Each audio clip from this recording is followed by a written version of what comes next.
Well, hello there, and welcome to Nowhere to Hide. Today, we're going to be talking about school choice, a topic which it turns out is fraught with misinformation, or at least misunderstanding, some of which is deliberate enough that it probably counts as misinformation. I've got some details coming up, and we'll be busting some myths about what school choice means for Idaho in just a few moments. Press club are biased all media, newspaper, radio. To be completely blunt here, Brian, and there are plans to expand indoctrination. That's right. Well, Idahoans are also concerned. Horror shot. That line would be moving a little bit farther west. I'm like crying. Nobody wants to see Dark money is influencing policy in our state. Well, that's not how this works. Once again, welcome to Nowhere to Hide. I'm Brian Hyde, and twice a week I get the chance to sit down and go through some of the more important policy issues taking place here in the state of Idaho. School choice is going to be a big one because thanks to some of the outcomes of the primary election earlier this year, and fingers crossed that things will hold in the general election, it looks like school choice is going to have a real opportunity in the next legislative session, which kicks off in January. Now, it's not that, there are stupid, evil people trying to prevent it from happening, but there are people who are very invested in the system as opposed to doing justice to education for kids, which it turns out is not a one-size-fits-all proposal. But they seem to rely on the same talking points. I'll give you an example of this. One of the things that you'll hear, this is one of the buzzwords, which apparently tested very negatively with focus groups. If we hear this word vouchers, that's a scary word. And so they'll apply the word voucher to anything related to school choice. Is it a voucher or isn't it? Well, as long as it scares you, it's a voucher. And so that's what they use. The latest one, which seems to have been making the rounds on Twitter, is the idea that school choice will explode the state budget or it will blow up the budget. They always use explosive, destructive terms to describe what it will do. And it's interesting because there's some weaselly language that's used with this as well. For instance, they'll say, well, Arizona had this giant budget overrun, and then they use words like most likely associated with its voucher program or its school choice program. But see, that most likely associated with or language consistent with, it's kind of a weaselly way of saying, we want you to believe this is the reason why, but I can't tell you directly that is the reason why. Do you follow? If it really was the reason why, they would have no qualms about saying, and it's directly tied to this, but they can't. So it's deceptive. And it's why you really need to take it with a grain of salt when somebody starts telling you how evil school choice is and how it's going to blow up Idaho's educational budget, which is kind of an interesting subject in and of itself. So Professor Scott Yenner, who teaches at Boise State University, has a wonderful article in the latest, well, actually, this was actually earlier this week in Idaho Freedom Foundation's online publication. It's worth your time to check this out. It's titled Myth versus Reality, Unregulated School Choice Works Best for Children and Private Schools. Now, I know the word unregulated, this is one of the, well, how do we know that they're going to be doing exactly what the public wants them to do? And that's status talk. For anything that's not under the control of the state is somehow out of control. Well, Scott does a very good job of breaking down these myths. Let's dive in and attack a couple of these myths and see how easily we can put them to rest. He says, some may be tempted to oppose school choice from the right. Now, and that's true. There are homeschoolers, for instance, who worry about red herring arguments thrown out by school choice opponents. And these include things like, well, the state money may require private schools to change fundamental values-based practices. Or private schools might be required to adopt standardized testing or government accreditation or financial reporting or open admissions or teacher certification or caps on tuition, or education officials might require open enrollment. Maybe they'll teach our kids to be woke. I don't know. But in some cases, he says, Idaho opponents are already demanding private schools be required to have open enrollment. But is that really what school choice is about? Let's delve into this a little bit. Let's take apart a few of these myths. So Scott Yenner, in writing about this, starts with the myth that open enrollment must accompany school choice. He says the reality is there are already more than 20 statewide school choice programs across the nation. If required, open admissions would force Christian schools to admit students from non-Christian or anti-Christian families. But open admissions have been required in only one of these states, and that is Louisiana. Many of Louisiana's best private schools refused to participate in the program rather than compromise their missions through open admissions. So as a result, Louisiana had the only school choice system that failed to raise test scores in participating schools. Now, in Idaho, private Christian schools like, say, the Ambrose School in Meridian, where he serves as chairman of the board of directors, would not participate in a school choice program if it would require a regulation like open admissions. In fact, even if passed, such a regulation would surely not survive a challenge in federal court. Idaho's school choice program should not require open admissions. And keep in mind, it's not a done deal. So people are saying, but it will. Well, you don't know that. So this is addressing potential problems ahead of time. Another myth here, school choice must require standardized testing. The reality is state testing requirements for private institutions would be incompatible with an effective school choice program. Now, testing requirements bring a measure of accountability to government schools, but private schools have accountability baked into their constitution. Why?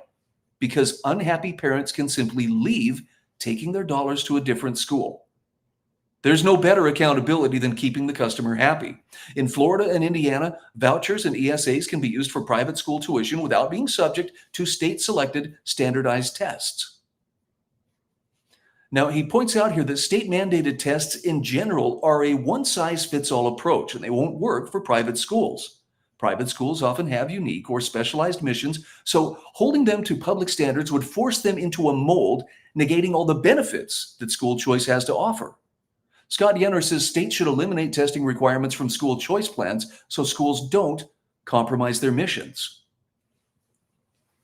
Next myth, school choice must require teacher certification.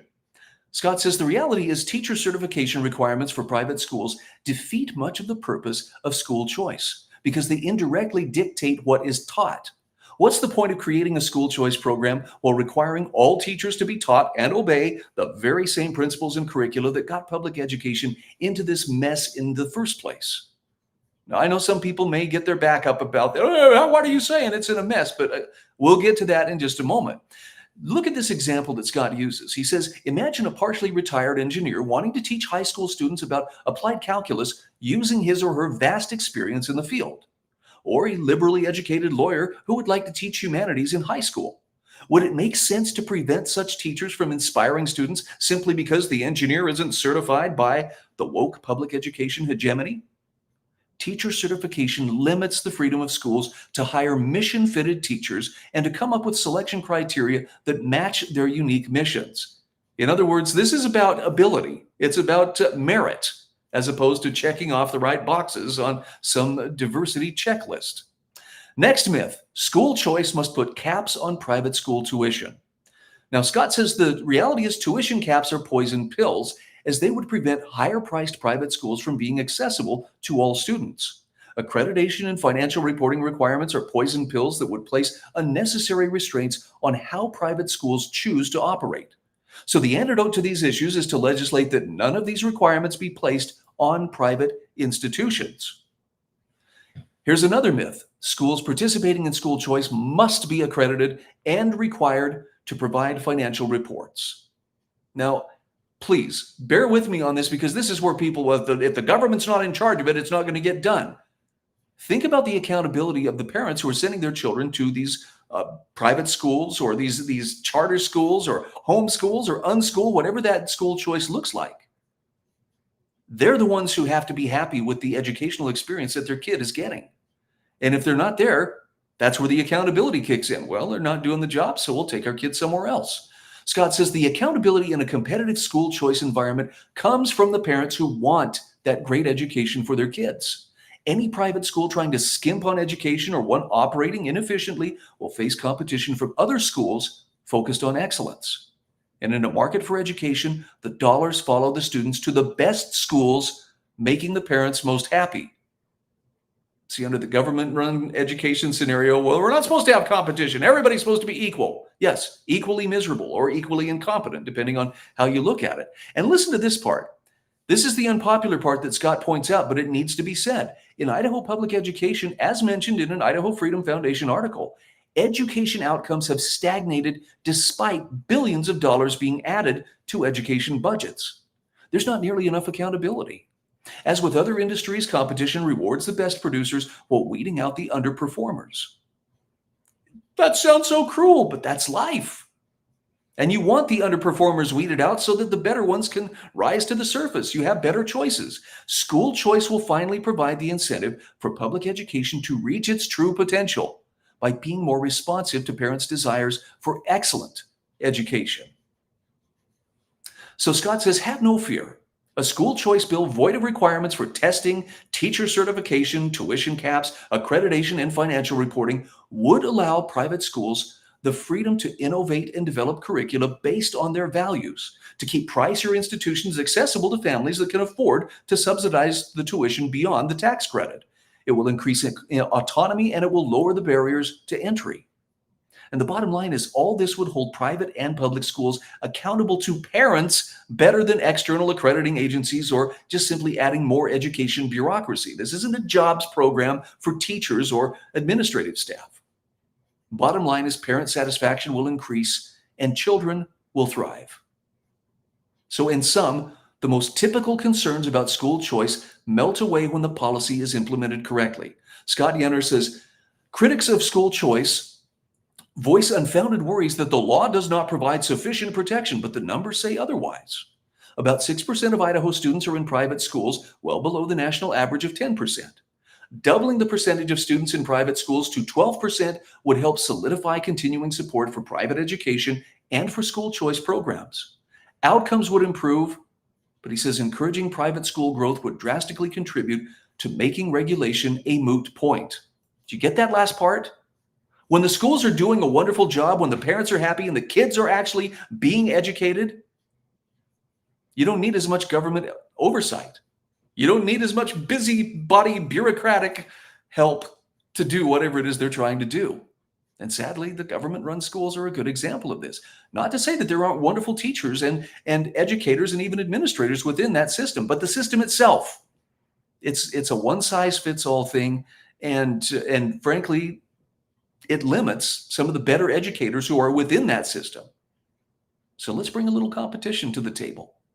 Let's make it possible for parents to send their dollars in the direction that provides the best possible education for their kids, rather than simply the best possible job security for bureaucrats and a bureaucracy that, on many counts, is failing to deliver what it promises to do. I'm Brian Hyde, and this is Nowhere to Hide. The Press Club are biased all media, newspaper, radio. To be completely blunt here, Brian, and there are plans to expand indoctrination. That's right. Idahoans are also concerned. Horror shot. That line would be moving a little bit farther west. I'm like crying. Nobody wants to see Dark money is influencing